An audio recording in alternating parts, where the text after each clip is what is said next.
శ్రోతలందరికీ నా నమస్కారం. కథా ప్రయాణానికి స్వాగతం. నేను మీ అనసూయ. ఈ మంగళవారం నాటి మంచి కథతో మీ ముందుకొచ్చేసాను. కథ పేరేంటంటే 'చేజారిన క్షణం'. ఈ కథా రచయిత కొమ్మెర వెంకట సుబ్బయ్య గారు. గుంతకల్, గుంతకల్, గుంతకల్ రావాలమ్మా రావాలి. బస్సు కదులుతుంది. రావాలి రావాలి. ఎల్లప్ప గొంతు ఆదోని బస్టాండ్‌లో మారుమోగుతోంది. మధ్యాహ్నం 2 గంటల ఎండ. తారు రోడ్డు కరుగుతున్నట్టుంది. బస్సు మీద చెయ్యి పెడితే బొబ్బలొచ్చేంత వేడి.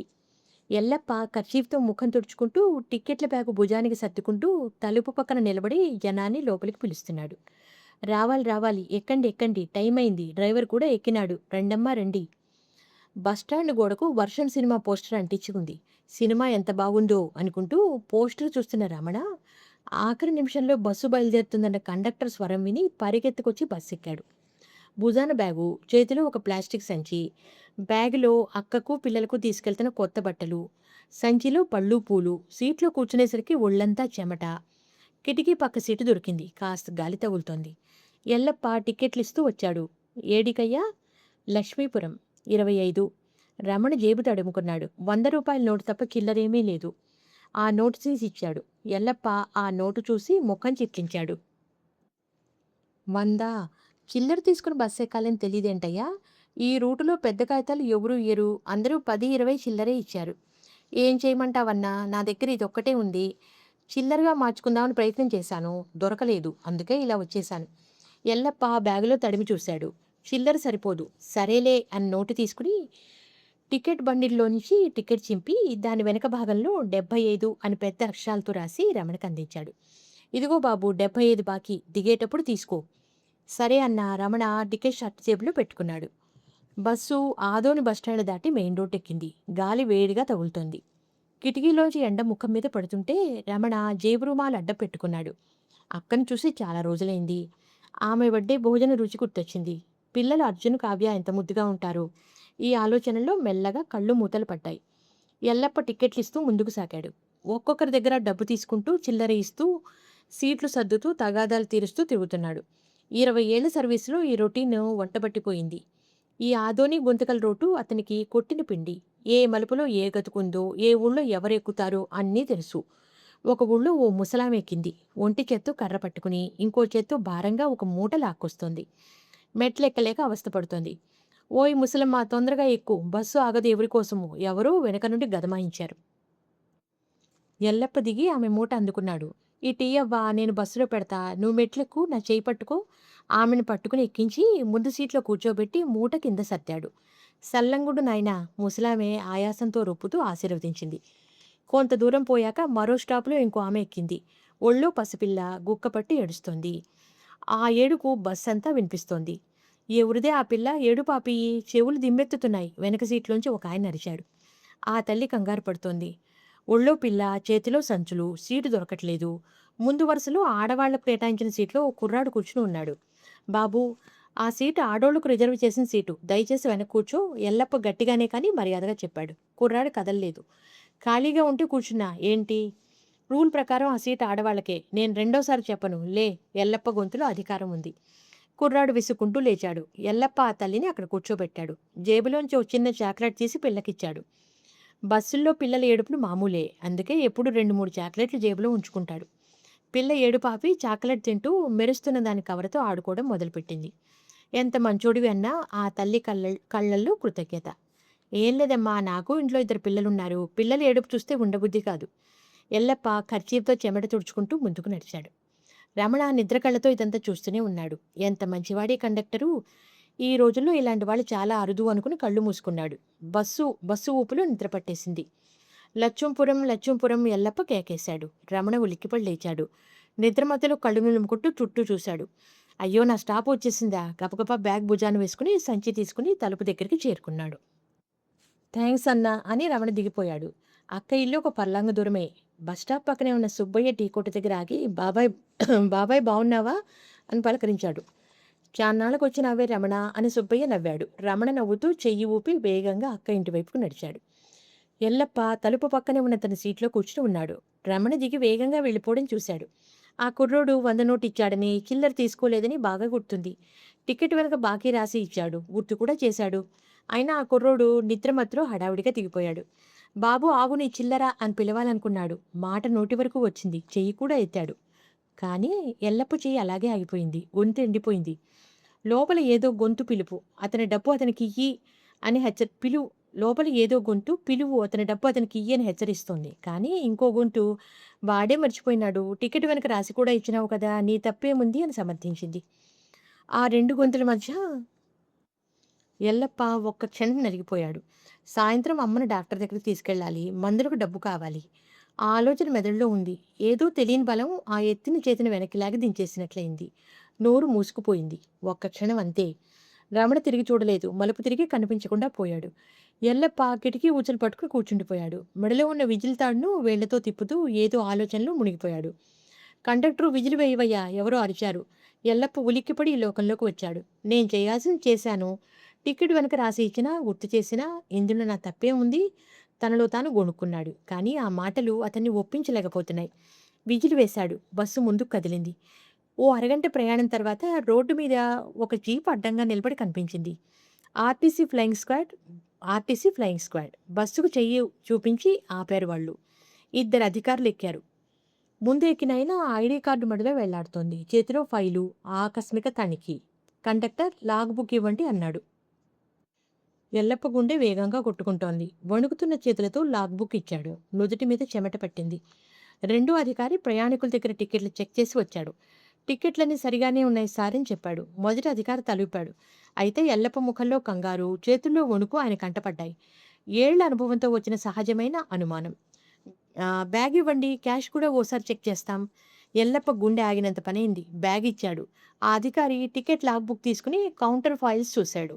ఇష్యూ అయిన టికెట్ల మొత్తాన్ని లెక్క కట్టి బ్యాగులోని డబ్బు ఒక్కొక్క నోటును నాణేల్ని లెక్క కట్టాడు. బస్ అంతా నిశ్శబ్దం. మొదటి అధికారి రెండో అధికారి వైపు తిరిగాడు. టికెట్లు ఇష్యూ అయిన లెక్క ప్రకారం బ్యాగులో ఉండాల్సిన దానికంటే 75 ఎక్కువ ఉంది. ఎక్కువ ఉంటే ఎక్కువే. కారణం ఏమైనా తేడాయే. టిక్కెట్ల లెక్కకు నగదుకు పొంతన కుదరాలి. తేడా ఉంటే సమాధానం చెప్పాల్సింది కండక్టరే. మొదటి అధికారి ఎల్లప్ప వైపు తిరిగాడు. ఎల్లప్ప గారు ఏమిటి విషయం? ఎల్లప్ప గొంతు ఎండిపోయింది. సార్, ఒక ప్యాసింజర్ 100 నోటు ఇచ్చాడు. చిల్లర లేక టికెట్ వెనక రాసి ఇచ్చిన. ఆ పిల్లగాడు తీసుకోకుండా దిగిపోయినట్లున్నాడు సార్. మొదటి అధికారి ఒక్క క్షణం ఆగాడు. నిబంధనల ప్రకారం నడుచుకోవాలి. మిమ్మల్ని విధుల నుండి తాత్కాలికంగా తప్పిస్తున్నా. డిపో స్పేర్గా ఉంటారు. దీని వివరణ డిపో మేనేజర్కి ఇవ్వండి. మెమో రాసి ఎల్లప్ప చేతిలో పెట్టాడు. ఇద్దరూ బస్సు దిగిపోయారు. బస్సు కదిలింది. ఎల్లప్ప అతని సీట్లో కూలబడిపోయాడు. చేతిలో ఆ మెమో అక్షరాలు కనిపిస్తున్నాయి. కానీ చదవలేకపోతున్నాడు. డ్రైవర్ ఒకసారి ఎల్లప్ప వైపు చూశాడు. ఏమీ అనలేదు. ఏం చెప్పగలడు? విచారవదనంతోనే ఎల్లప్ప గుంతకల్ నుండి ఆదోని రిటర్న్ ట్రిప్ కూడా పూర్తి చేశాడు. ఫ్లయింగ్ స్క్వాడ్ అధికారులు ఇచ్చిన మెమోను డిపోలో ఇచ్చాడు. బయటకొచ్చి బెంచీ మీద కూర్చున్నాడు. ఆ రాత్రి లక్ష్మీపురంలో అక్క లక్ష్మి ఇంట్లో భోజనాలయ్యాయి. అక్క వండిన రుచికరమైన భోజనం తిని రమణకు ప్రాణం లేచొచ్చింది. పిల్లలు అర్జున్, కావ్య కొత్త బట్టలు చూసి మురిసిపోయి ఆడుకుని అలసిపోయి నిద్రపోయారు. ఇల్లంతా ప్రశాంతం. రమణ షర్టు విప్పుతూ జేబులో చేయి పెట్టాడు. కాగితం తగిలింది. తీసి చూస్తే టికెట్. వెనక 75 అని కండక్టర్ రాసిన అక్షరాలు. అయ్యో, కండక్టర్ దగ్గర చిల్లర తీసుకోవడం పూర్తిగా మర్చిపోయానే. ఒక క్షణం అతనికి కాస్త అసంతృప్తి కలిగింది. 75 రూపాయలు పోయాయే అని. కానీ వెంటనే ఆ కండక్టర్ ముఖం గుర్తుకొచ్చింది. ముసలామె మూట మోసి ఎక్కించాడు. చంటిపిల్లకి చాక్లెట్ ఇచ్చి ఏడుపు ఆపించాడు. ఆ కుర్రాన్ని లేపి తల్లికి సీటిప్పించాడు. ఎంత మంచితనం! పోనీలే, 75 రూపాయలే కదా, చిన్న మొత్తం. ఆయనెంతో మంచివాడు. ఆ డబ్బు ఆయనకు ఉపయోగపడుతుందిలే అనుకుంటూ ఆ టికెట్‌ని జేబులోంచి తీసి మంచం పక్కన పడేసి షర్టును గోడమేకుకు తగిలించి దుప్పటి కప్పుకుని కళ్ళు మూసుకున్నాడు. నిద్రలోకి జారిపోయాడు. తెల్లారింది. రమణ ఇంకా నిద్రలో ఉన్నాడు. లక్ష్మి పొద్దున్నే లేచి ఇల్లంతా ఊడ్చింది. మంచం పక్కనే పడి ఉన్న కాగితాలు, చాక్లెట్ రేపర్లు, పిల్లలు ఆడుకుని విసిరేసిన చెత్తంతా ఒక్కసారిగా చీపురుతో ఊడ్చి వెనక వాకిట్లో చెత్త కుప్పలో పడేసింది. మర్నాడు ఉదయం ఆదోని డిపోలో ఎల్లప్ప విషయం అందరికీ తెలిసిపోయింది. తోటి కండక్టర్లు, డ్రైవర్లు చూస్తున్నారు. కొందరు జాలిగా, కొందరు అనుమానంగా. ఎల్లప్ప తలదించుకుని బెంచీ మీద కూర్చున్నాడు. బెంచీ అవతల కొందరు కండక్టర్లు మాట్లాడుకుంటున్నారు. ఎల్లప్ప మీద కేసా? నమ్మశక్యంగా లేదు ఒకడన్నాడు. ఏదో పొరపాటు జరిగి ఉంటుంది. మరో కండక్టరు. పొరపాటు కాదు, ఇది సీరియస్. క్యాష్ బ్యాక్‌లో టిక్కెట్ల డబ్బు కంటే తక్కువుంటే అది ఒక రకం. కానీ ఎక్కువుంటే, అంటే టిక్కెట్ ఇవ్వకుండా ప్యాసింజర్ల దగ్గర డబ్బు వసూలు చేసి జేబులో వేసుకున్నాడని అర్థం. అట్లా చేస్తే ఆ డబ్బు రికార్డులో కనిపించదు. కౌంటర్‌లో కట్టనక్కర్లేదు. ఆర్టీసీకి చేరదు. అందుకే ఫ్లయింగ్ స్క్వాడ్ దీన్ని తీవ్రంగా చూస్తుంది. మూడో కండక్టర్ నిట్టూర్చాడు. యూనియన్ లీడర్ వెంకటేష్ వచ్చాడు. సన్నగా ఉంటాడు కానీ కార్మికుల సంక్షేమం అతని ఊపిరి. ఈ డిపోలో అతని మాట అంటే అందరికీ గురి. "ఏ ఎల్లప్ప ఏం జరిగింది? నీ మీద అందరికీ ఎంతో నమ్మకం ఉండాది. ఇట్టా జరిగిందేంటి?" ఎదురుగా కూర్చున్నాడు. ఎల్లప్ప తల ఎత్తలేదు. "అన్నా, ఒక ప్యాసింజర్ 100 నోటు ఇచ్చినాడు. చిల్లర లేక టికెట్ వెనక రాసి ఇచ్చినా. ఆ పిల్లగాడు తీసుకోకుండా దిగిపోయినాడు. నేను పిలవాలనుకున్నా, కానీ పిలవలేదు." ఆ పిలవలేదు అనే మాటలో ఎల్లప్ప గొంతు పూర్తిగా జారిపోయింది అపరాధ భావనతో. వెంకటేష్ ఒక్క నిమిషం ఎల్లప్ప ముఖం చూశాడు. 20 ఏళ్ల నుండి తెలిసిన మనిషి. "ఆ ప్యాసింజర్ ఎడదిగినాడు?" "లచ్చుపురంలో అన్నా." "చిన్న ఊరే కదా, దొరుకుతాడులే, తొందరగా పోదాం. అతని దగ్గర జరిగింది రాయించుకుందాం." లచ్చుంపురంలో బస్సు దిగగానే సుబ్బయ్య టీ కొట్టు కనిపించింది. వెంకటేష్ అడిగాడు. "ఈడ నిన్న సాయంత్రం మా బస్సులో ఒక కుర్రోడు దిగినాడు. భుజాన బ్యాగు, చేతిలో ప్లాస్టిక్ సంచి ఉంటాయి. అతను ఎవరింటికి వచ్చినాడో తెలుసునా?" "ఆ! తెలుసు. ఆ పిల్లగాడు లక్ష్మమ్మ తమ్ముడు. అప్పుడప్పుడు సెలవులకు వస్తాంటాడు. లక్ష్మమ్మ ఇల్లు ఆడనే, ఆ సందు చివరలో."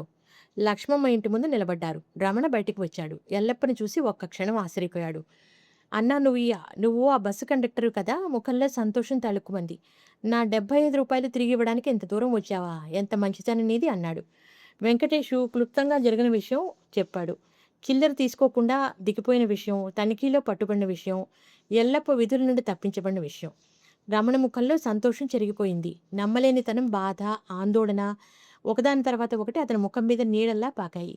ఆ రూ. 75 ఆయనకు చిన్న సాయం అనుకున్నాడు. కానీ అదే మొత్తం ఆయన 20 ఏళ్ల ఉద్యోగాన్ని ప్రమాదంలో పడేసిందని తెలిసి మనసు భారమైపోయింది. "అన్నా, నా మతిమరుపు వల్ల నీకింత ఇబ్బంది వచ్చిందా?" రమణ ఆశ్చర్యంతో అడిగాడు. ఎల్లప్ప తలదించుకున్నాడు. ఏమీ మాట్లాడలేదు. వెంకటేష్ నవ్వాడు. "బాబూ, నువ్వొక్క పని చెయ్యాలి. నువ్వు 100 నోటు ఇచ్చినట్టు, కండక్టర్ టికెట్ వెనక బాకీ రాసిచ్చినట్లు, నువ్వు మర్చిపోయి చిల్లర తీసుకోకుండా దిగిపోయినట్లు ఒక స్టేట్మెంట్ రాసియ్యి. ఆ టికెట్ కూడా ఇయ్యి."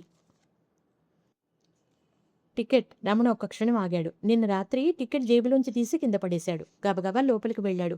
మంచం పక్కన చూశాడు. ఏమీ లేదు. కింద చూశాడు. ఖాళీ. గుండె దడదడలాడింది. "అక్కా, నా మంచం పక్కన ఒక బస్సు టికెట్ ఉండాలి. ఏమైంది?" గొంతులో కంగారు. లక్ష్మి లోపల నుండి వచ్చింది. "టికెట్టా?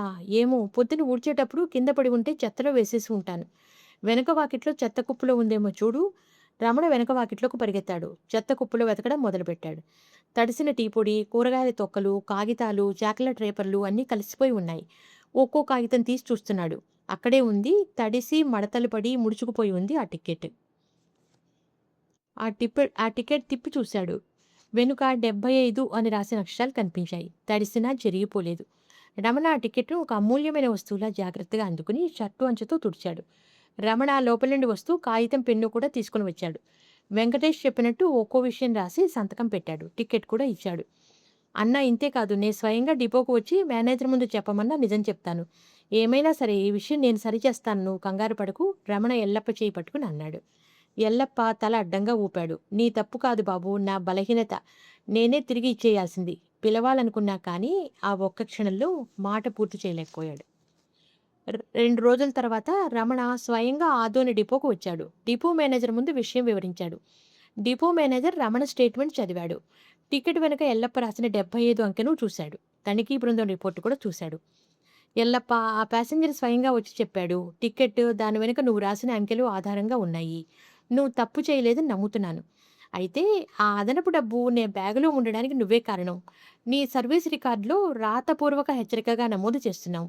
ఇక ముందు ఇట్లాంటివి జరగకుండా చూసుకో. రేపటి నుంచి డ్యూటీలో చేరవచ్చు."